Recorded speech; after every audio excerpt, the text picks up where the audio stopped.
안녕하십니까. 자본시장연구원 노성호입니다.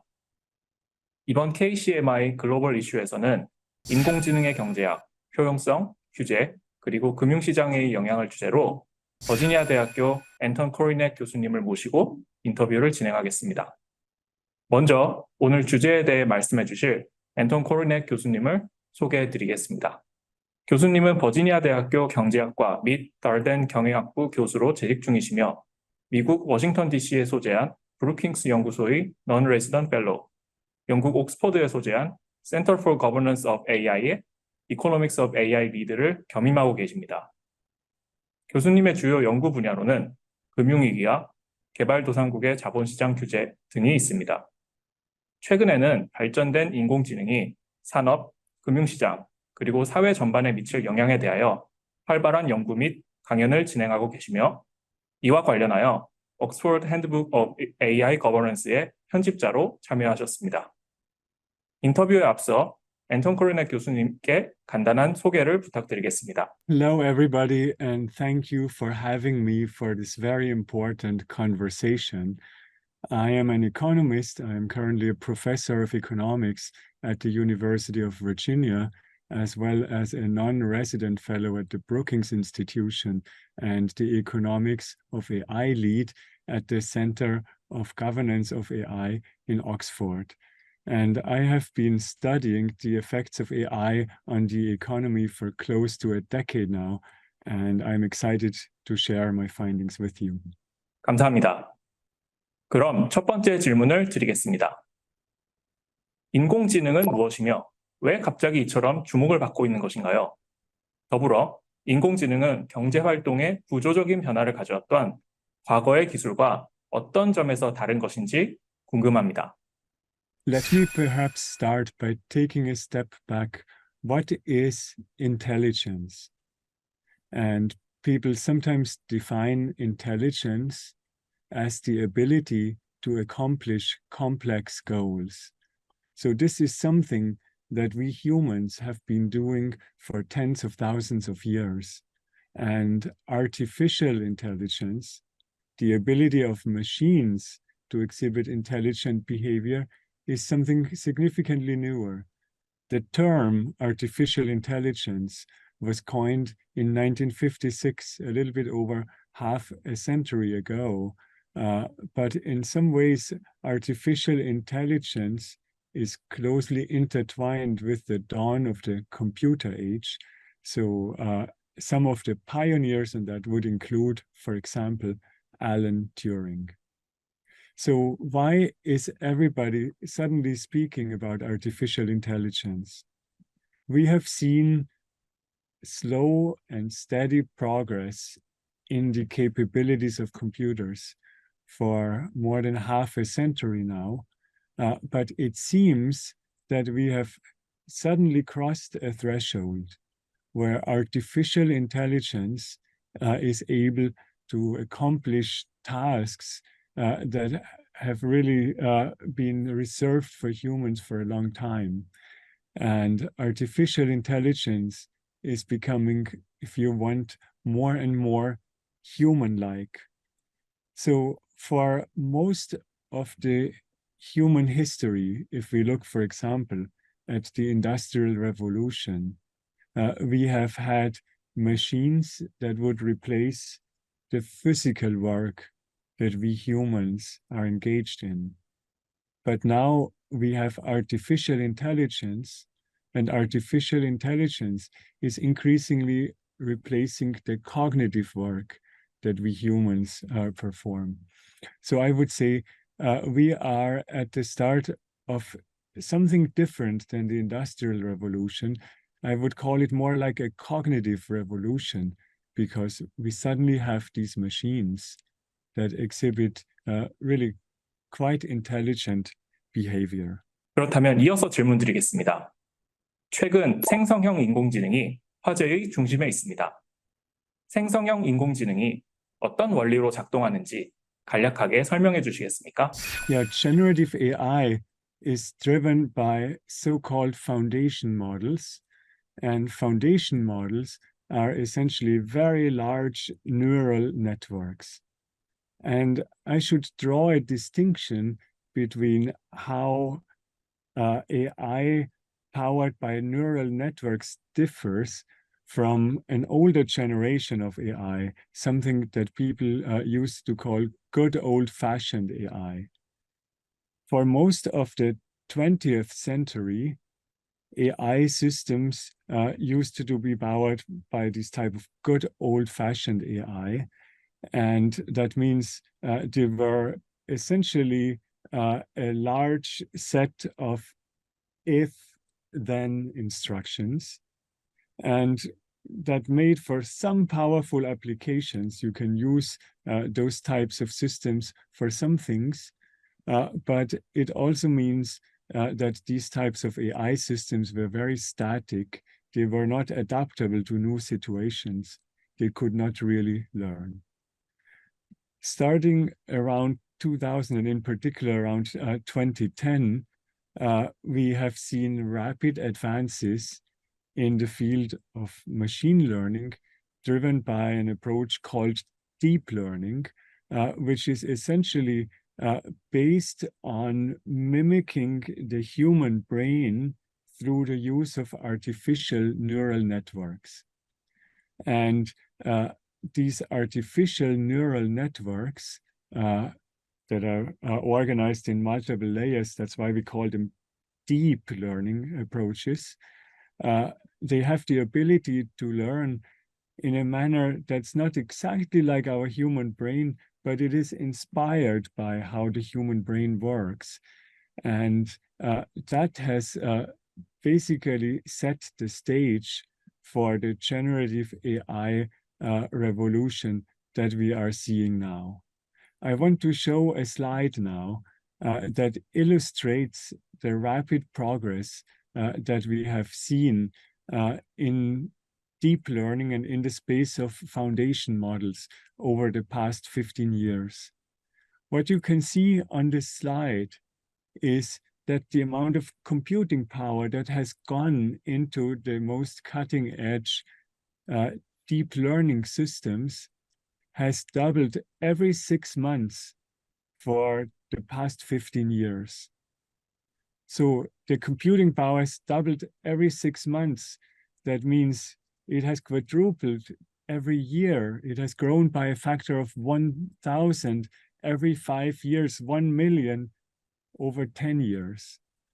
And as a result of these really fast increases in computing power going into training these systems, they have become more powerful, more capable.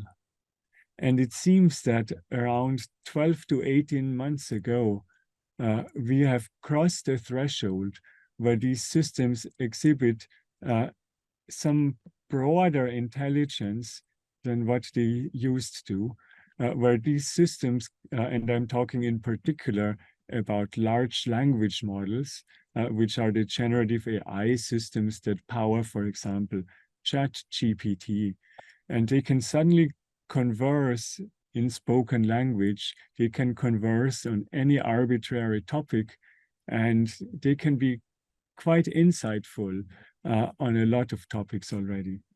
So I think even though everything has been driven by these very continuous advances in computing for the past 10, 15 years, we have crossed the threshold where these systems are so useful. And that's why everybody is talking about generative AI these days. 감사합니다. 다음 질문 드리겠습니다. 금융산업은 교통, 의료, 경영관리 등의 분야와 더불어 비교적 초기부터 인공지능 기술 인프라에 적극적으로 투자한 분야 중에 하나라고 평가되고 있습니다. 그렇다면 어떻게 금융산업이 인공지능 도입에 선도적인 역할을 할 수 있었다고 생각하십니까? You can say the financial sector has traditionally always attracted a lot of intelligence, both human intelligence and now artificial intelligence. And of course, one of the significant reasons for that is that there is a lot of money to be made in the financial sector. And that implies that there is a lot of competition between all the intelligent players in the sector. So if you look at many financial markets nowadays, I would say that they are in some ways already dominated by artificially intelligent agents. For example, in the US stock market, something like 99% of trading is actually performed by algorithms rather than by humans placing trades. So in some sense, you can see the financial sector is to a very large extent already automated by artificial intelligence. 금융산업이 인공지능에 대한 의존도를 더욱 높이는 형태로 변화해가는 과정에서 어떠한 위험 요인을 예상할 수 있을까요? The way I see it is that there is a number of risks as the actors participating in this sector become, first of all, more and more intelligent, because that's the direction that AI is evolving. And secondly, as the artificial actors in the sector are acting more and more independently with less human oversight. So one risk is that the collective behavior of artificial trading agents may give rise to greater volatility, something that we have seen, for example, in the form of flash crashes, and that can be disruptive. What we saw in past flash crashes is that it takes the human ability to take a step back and evaluate valuations from a broader perspective, rather than just letting automated algorithms perform all the trading. So it takes that human input for markets to stabilize again. And as algorithms are playing an ever-growing role in the financial sector, there will be less space for that human input. And I see that as a potential risk factor. A second risk factor that is perhaps much less emphasized, but that I really want to spotlight, is the cybersecurity challenge that the financial sector will be facing. Imagine that as AI systems become more and more intelligent, it will also increasingly be possible to release a whole army of automated agents that are trying to hack systems, that are trying to hack financial institutions, financial markets, our critical financial infrastructure. And I think this is one of these risk factors that's maybe not talked about regularly, but that we really need to prepare our financial systems to. Because right now we know there are actors that are trying to intrude and that are constantly challenging our financial institutions, our market infrastructure. But if that set of actors suddenly gets increased by an order of magnitude or several orders of magnitude because automated agents are attempting to do that, I don't know if our defenses will be able to withstand. We should probably strengthen them.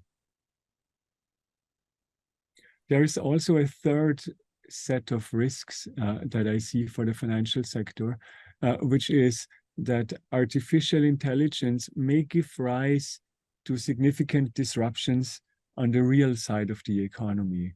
For example, it may change the churning in the economy. That means it may make certain companies suddenly grow really fast because they are successfully employing AI, whereas other companies are having difficulties, and that may impair their ability to pay back loans. So I think there's also some risk that disruption generated by AI may lead to an increase in default risks in certain sectors. And if AI proves to be disruptive for the labor force, I don't think it is right now, but it may at some point, then that could also lead to defaults on consumer debt, household debt, which would be a potential risk for the financial sector. Many big episodes of financial turmoil, and I'm thinking, for example, of 2008, have been driven by households' inability to repay their debts. 답변 감사드립니다. 지적해 주신 내용 중에 특히 플래시 크래시의 사례에서 결국 인공지능의 위험을 막는 것은 사람의 일이었다는 점은 많은 시사점을 내포하고 있는 것 같습니다. 다음 질문입니다. 스탠포드 대학교 산하 AI 연구소에서 매년 발행하는 AI 인덱스에 의하면 한국의 AI 경쟁력 순위가 지난 수년간 하락해온 것으로 나타나고 있습니다. 이에 대한 원인으로는 주로 정부 및 민간 투자의 부족이 지적되고 있는 상황입니다. 미국과 중국을 양극으로 하여 AI 연구 개발, 가치 사슬이 분화되고 있는 과정에서 한국과 같은 국가가 AI 선진국들과의 경쟁을 이어가기 위하여 어떠한 노력이 필요하다고 생각하십니까? I'll say that from a big picture perspective, the advent of really powerful AI systems is something that creates lots of opportunities for everybody. So sometimes if you read, for example, indices that rank people, that brings up this notion that there is a zero-sum game between different players going on. But that's really not the case here. I would say that, first of all, both the US and China, the kind of two leading forces that you mentioned, can simultaneously reap enormous benefits from AI. And of course, smaller countries like Korea and even smaller countries like my home country, I'm originally from Austria, can derive enormous productivity benefits from AI without necessarily having to be the very top of every ranking. So one of the wonderful things about generative AI systems, and I'm speaking of systems like GPT-4, PaLM-2, Claude by Anthropic. Soon Google will come out with a new system called Gemini. And one of the wonderful things about these systems is that they are available to pretty much anybody around the world.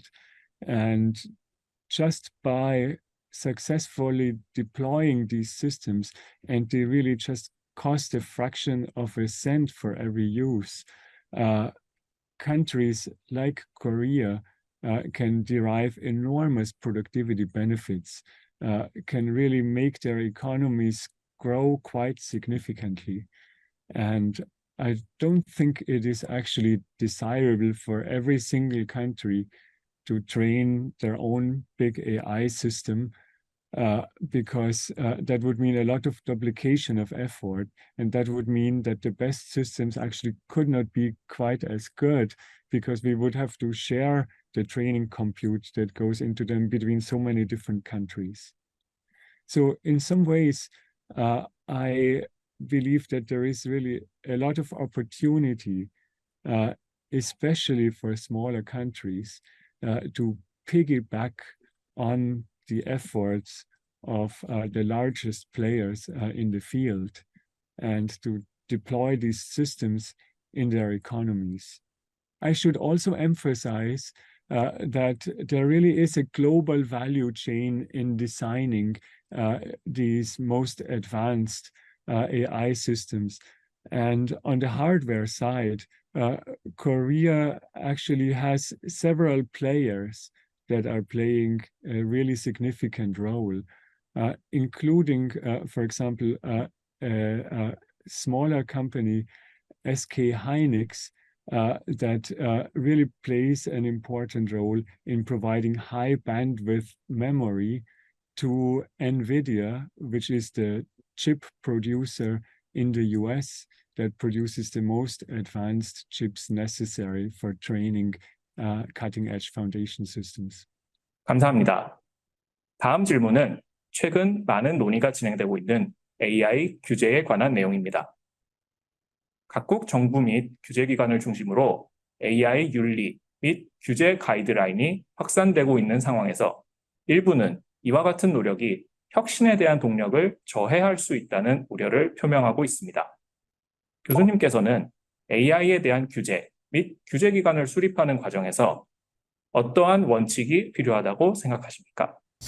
First, I want to emphasize that I believe it really is possible to make these AI systems behave ethically and at the same time derive enormous productivity benefits from them.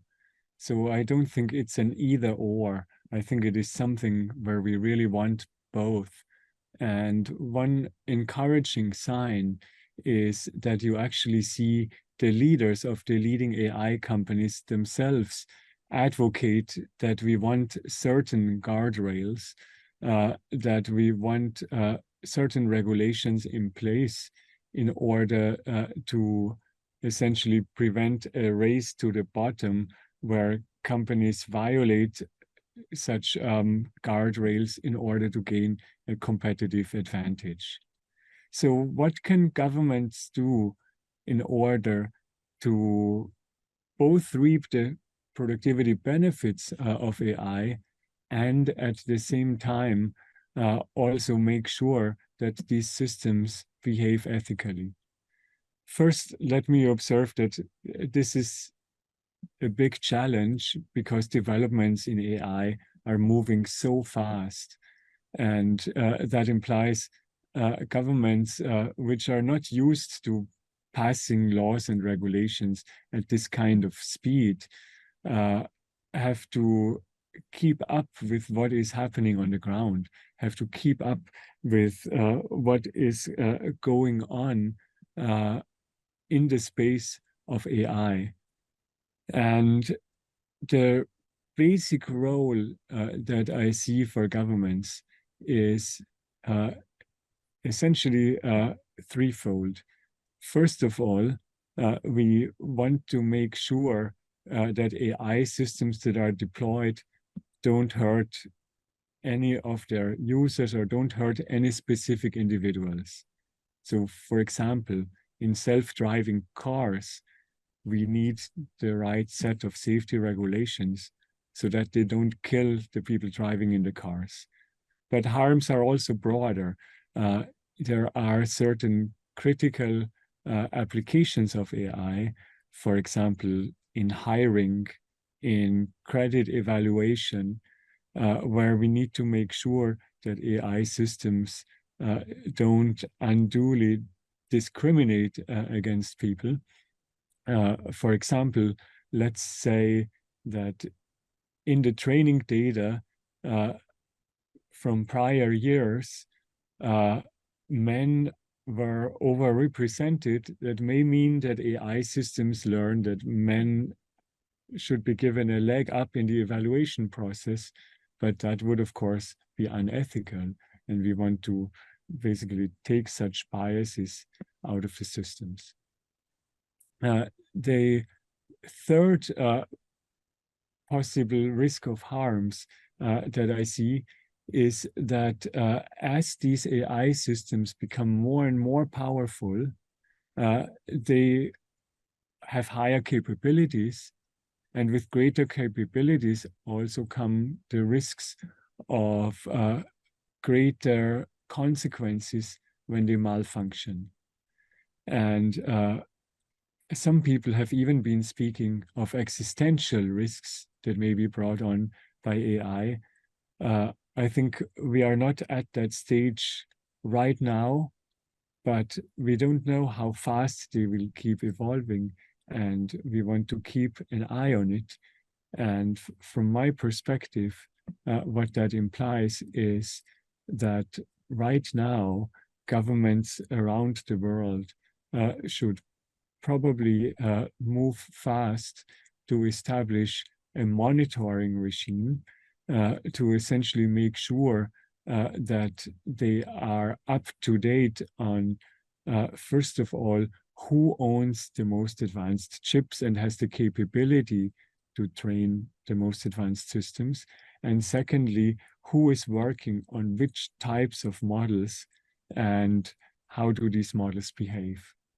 So I think right now, for these, I want to call them frontier AI systems, we want a regime in place that monitors what's going on so that we can react if we need to in the future, if the risk of really significant harms looks like it may be something salient.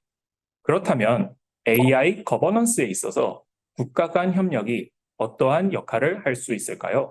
Right now, we don't have very much global cooperation when it comes to AI governance. And perhaps for the AI systems of the past, it's not quite as important to have this type of global cooperation quite yet. However, as they are becoming increasingly powerful, what these systems are doing will increasingly have a global footprint and will affect people around the world. So that means it is becoming more and more desirable to develop global governance regimes. And we can already see, for example, in November, the UK Prime Minister is going to host a global AI safety summit at which he's trying to kickstart conversations on a regime of global cooperation. And I think in the near future, it will become very important to basically take a global perspective to the challenges brought up by AI systems, because their effects will be increasingly global.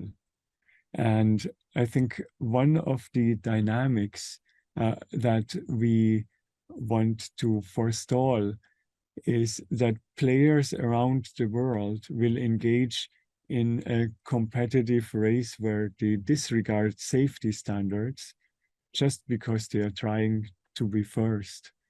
And that could have very adverse consequences, and consequences that nobody in the world, neither the US nor China nor other countries, would want to materialize.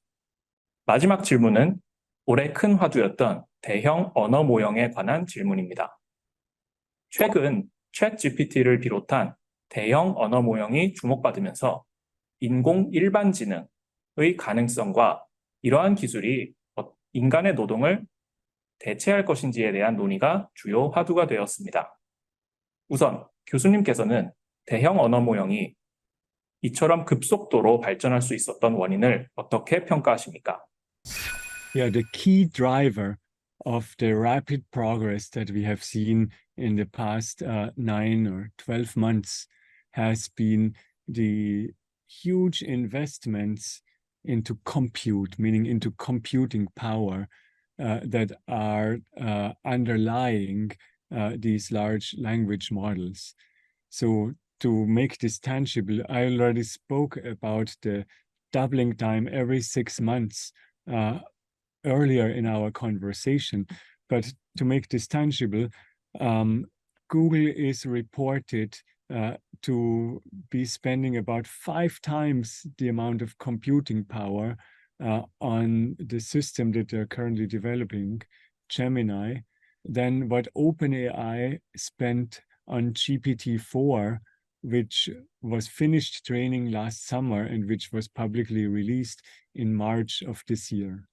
So you can see the amount of computing power going up by a factor of 5 in just a little bit over a year. And I think that is essentially the main driver. In addition, I think everybody around the world has woken up to the power of AI and to how useful AI suddenly is.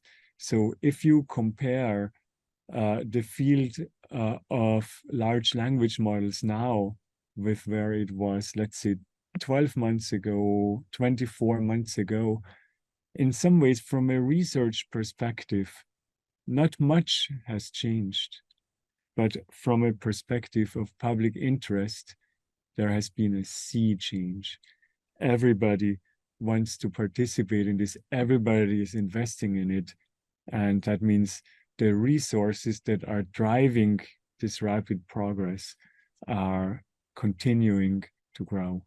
금융시장의 참여자 입장에서 AI에 기반한 생산성 혁신이 노동시장의 구조를 어떻게 변화시킬 것인지에 대한 교수님의 견해를 말씀해 주시겠습니까? I think we are at a point where there is a lot of uncertainty about the precise direction and the exact speed of progress in future years. And you have raised the potential of artificial general intelligence before. I think artificial general intelligence, which essentially means an AI system that is as smart as we humans, that can perform any cognitive task that our human brains can perform, can no longer be ruled out. So if we listen to experts, for example, Geoffrey Hinton, who in some ways is the godfather or one of the godfathers of deep learning, he suggested that we may reach artificial general intelligence within 5 years or perhaps within 20 years from now, with a wide range of uncertainty around these states. And I believe that we should be prepared for a whole range of scenarios. We should be prepared for the possibility that we will reach something like artificial general intelligence within the next couple of years, but also that it may take significantly longer. So we should engage in scenario planning.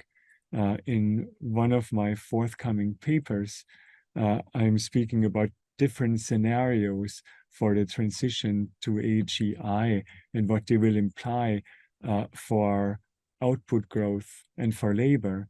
And the good news is that if we suddenly have machines that can perform all the work that our brains are performing now, output can grow by orders of magnitude.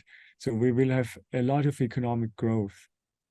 The bad news for labor is that if you have systems that can perform the same type of work that our brains are currently performing, but at much lower cost, then wages are also bound to decline. And so that means if we reach artificial general intelligence or something close to it, then we should be prepared for the possibility that wages will fall significantly.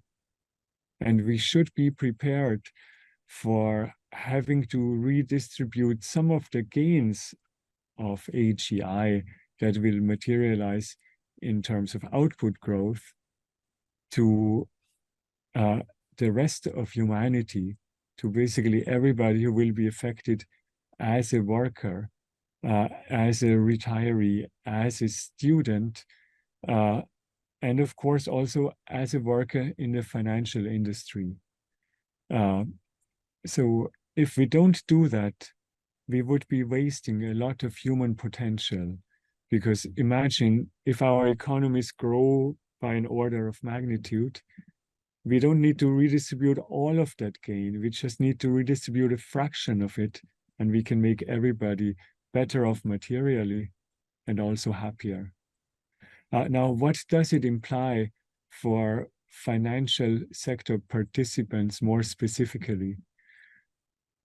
I think it may be harder for workers in the financial sector than in other industries, because in some ways they are used to sitting pretty much at the top of the food chain when it comes to income distribution.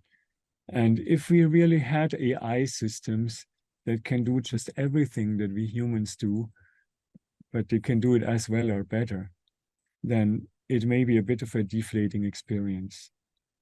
I will say the same thing for academics. Academics usually price their intellect very highly.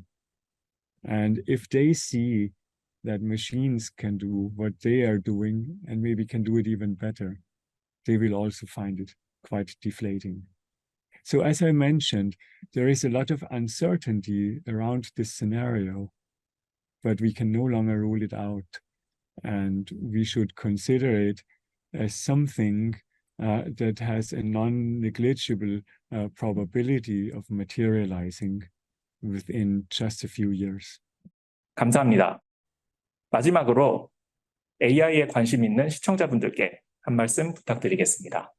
We are really at an age of unprecedented opportunity, unprecedented transformation, but also unprecedented risk. And I think one of the greatest challenges for our societies in the 2020s will be to navigate this transition to ever more advanced AI systems and to navigate it in a way that ultimately benefits us humans. 지금까지 앤턴 코리넷 교수님과 인공지능의 경제학을 주제로 이야기를 나누었습니다. 매우 흥미롭고 유익한 논의를 해주신 앤턴 코리넷 교수님께 다시 한번 감사의 말씀을 드립니다. 앞으로 인공지능의 발전이 국제 경제 및 금융시장의 구조적 변화를 더욱 촉진시킬 것으로 예상되는 가운데 이번 KCMI 글로벌 이슈가 그 흐름을 이해하고 대응 방향을 논의하는 데 기여할 수 있었기를 바랍니다. 지금까지 시청해주신 여러분께 진심으로 감사드립니다.